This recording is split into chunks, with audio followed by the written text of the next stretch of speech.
Rheumatology at Michigan began as what was called the Rackham Arthritis Research Unit. So who was Rackham? Well, this is a picture of Horace Rackham. And Mr. Rackham had the vision to invest in the formation of the Ford Motor Company, and his fortune came from that wise investment. The history of the Rackham funds at the University of Michigan is well recorded. Mr. Rackham endowed many programs at the University of Michigan, including the Rackham Arthritis Research Unit. The reason he was interested in arthritis research is because his wife, Mary Rackham, had rheumatoid arthritis and suffered greatly from that condition. This unit began in 1937. It was one of the first arthritis research units in the United States. And from the beginning, it wasn't only research, it was also training and patient care. Here is an early picture with Dr. Freiberg, who was first head of the unit, and the unit staff. The picture is certainly dated with the interesting uniforms, but that was the norm at the time. The Rackham unit was actually the fourth rheumatology unit in the United States. And these are some pictures of early days in the Rackham unit treating a painful knee and doing research in the laboratory. You may notice that the pipetting was done by mouth. At that time, those days are long past. Well, what type of research was done in the Rackham unit in these early years? Well, one theory at the time was that rheumatoid arthritis was a metabolic disease, and that's reflected in this publication and various others. There was also interest in gout, which has continued over the years in our division of rheumatology. This was a preliminary study of the hereditary nature of gout in 2 families. And in terms of treatment of arthritis, rheumatoid arthritis was treated with intramuscular injections of gold compounds in those early years and really up into the 1980s. And these drugs were studied in detail in the Michigan unit. When steroids came along, intra-articular injection of hydrocortisone became an important part of the treatment of rheumatoid arthritis. And here's a paper about that approach. But also it was recognized that some of the ways that we were treating patients back in those early days led to lots of toxicities. This, for example, is a report of the Association of Cataract Formation and Systemic Corticosteroid Therapy. We take these facts for granted now, but many of them were discovered here in the Rackham unit. Ankylosing spondylitis, inflammatory arthritis involving the spine, was thought to be a variant of rheumatoid arthritis in those days and was treated with radiation therapy to the spine.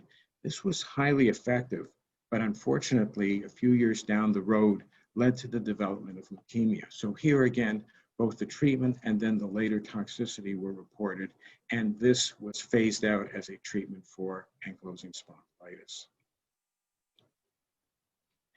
And procedures in rheumatology were of interest fairly early on. Synovial specimens obtained by knee joint punch biopsy, and nowadays procedures are done under ultrasound guidance. Here is another report related to gout and hyperuricemia. This is from the Tecumseh epidemiology study, which is still ongoing today. And for many decades, epidemiology has been part of the research program of the University of Michigan Division of Rheumatology.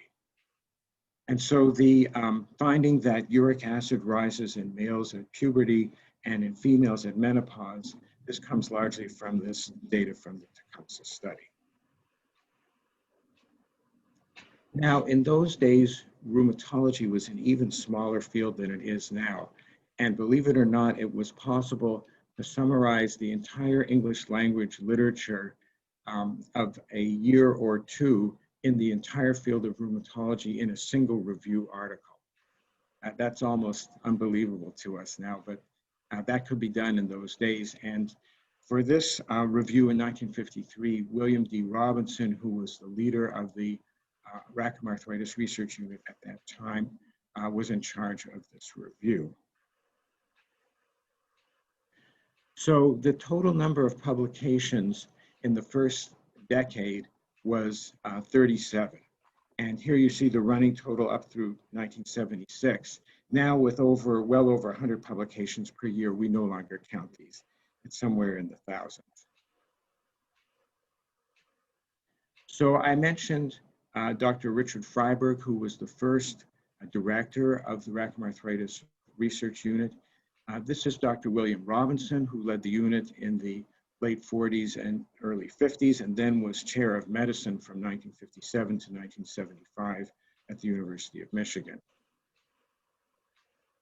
Here are two faculty members from that time. These are not Dr. Frankenstein and Igor. It's actually Saul Roseman here with Ivan Duff. Dr. Roseman was a PhD biochemist, and very eminent biochemist, and Dr. Duff was a rheumatologist and clinical researcher, and they collaborated on various studies of connective tissue biochemistry. The tradition has been, over the years, a mixture of MD and PhD scientists and trainees in our division and in its precursor, the Rackham unit. Here are three researchers in the laboratory. This is Bill Jordan, PhD scientist, and Bill Castor, a rheumatologist and a pioneer in the study of synovial tissue. In 1967, the 30th anniversary of the unit was celebrated, and the proceedings were well documented. Dr. Freiberg returned to give a talk and later publish an article about the founding and early days of the Rackham Arthritis Research Unit. Dr. Freiberg had gone on to become chair of rheumatology at the Hospital for Special Surgery in New York.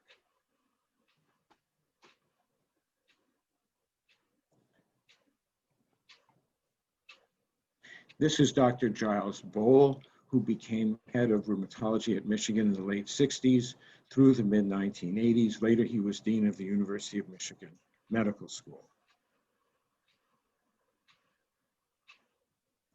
Here's Dr. Bohl with Joe McCune. In those days, Joe was a brand new faculty member. He's with us almost 40 years later and has been a pioneer in the study and treatment of lupus, and really made University of Michigan into a leading center for lupus research and lupus patient care.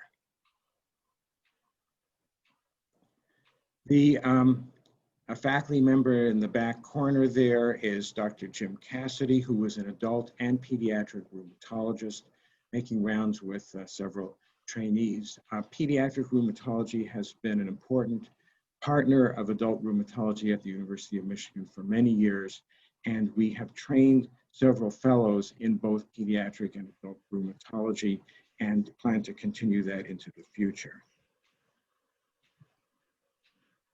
Dr. Cassidy and others made important observations about pediatric rheumatic diseases, establishing some of the subsets of what was called juvenile rheumatoid arthritis, including the subgroup that have anti-nuclear antibodies. Here in 1987 is a picture from the 50th reunion of the Rackham Arthritis Research Unit. And at this one time, all of the former directors and some of the subsequent directors of the Rackham unit and of the Division of Rheumatology at the University of Michigan all were still alive and were able to gather in one place together on this 50th anniversary. We also had the 75th anniversary in 2012. By that time, the original founders of the unit, Dr. Freiberg and Dr. Charlie Smith, were deceased. Dr. Robinson is here as well. That's Dr. William Kelly, Bill Kelly, who was chair of medicine at the University of Michigan from 1975 to 1990, very prominent researcher, clinician, and teacher in the field of rheumatology.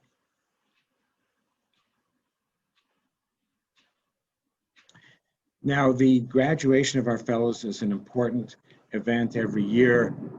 For me, the highlights of the year are the arrival of the new fellows and the graduation of our senior fellows, some of whom will stay on with our faculty and others who go to other centers and have tremendous accomplishments in their careers that we are very, very proud of.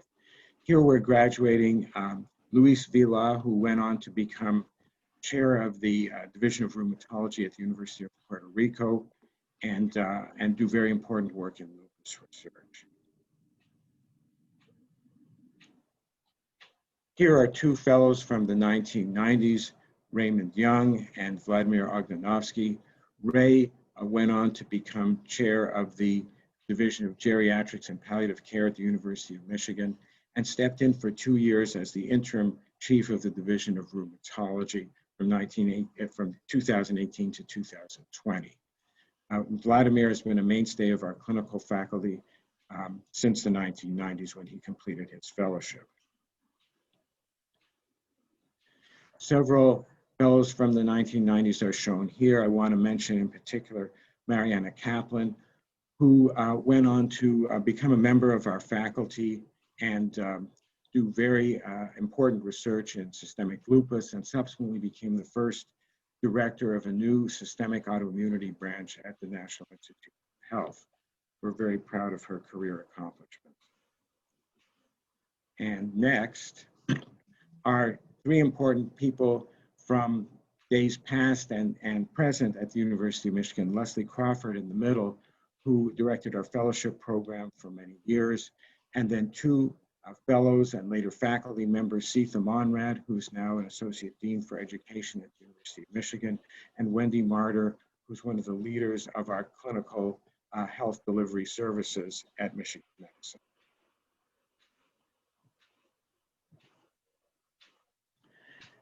We've been active nationally as well. There are 6 ACR presidents who are from the University of Michigan who've been members of the faculty here, including the last 4 who were ACR presidents while faculty members at the University of Michigan. So that's Richard Freiberg, Charlie Smith, Bill Robinson, Joss Bowe, William Kelly, and myself.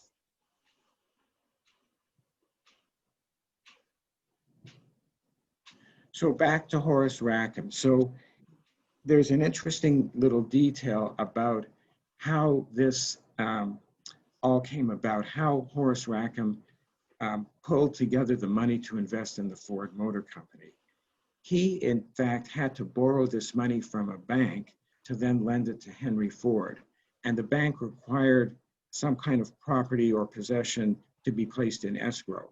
So Horace Rackham allowed the bank to put a lien on his vegetable patch, a 4-acre farm that he had as sort of a side hobby.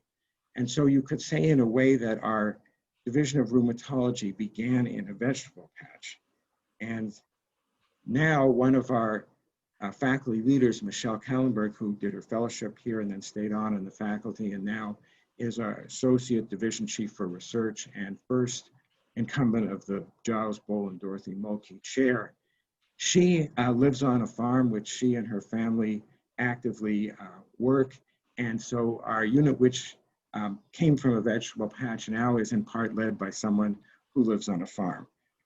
So we've come full circle, and I hope that this history of the University of Michigan rheumatology program makes you even more interested in a fellowship here than you might have been already. Thank you and goodbye.